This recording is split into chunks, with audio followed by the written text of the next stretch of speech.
Doctor प्रधान लंबा संघर्षमय यात्रा थिला तृणमूल स्तर संगठन से कार्य आरंभ करिकी से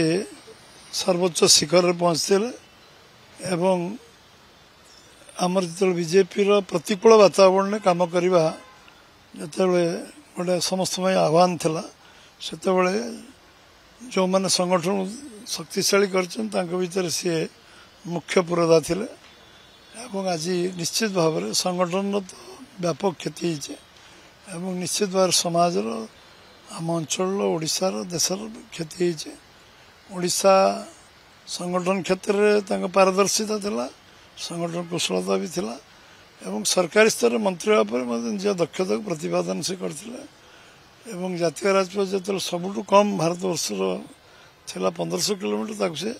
3400 किलोमीटर पहुँचेगा समर्थ होते बहुत कम समय भितर एवं दृष्टिकोण जिते बड़े जो काम सी लगुले से काम निष्ठार सहित धैर्य सहित करुले एवं निखुण भाव योजना को से चरितार्थ करुले भाई जन व्यक्तित्व को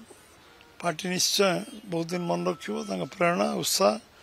कार्यकर्ता को निश्चय उत्साहित कर निश्चित भाव में आत्मविश्वास दब।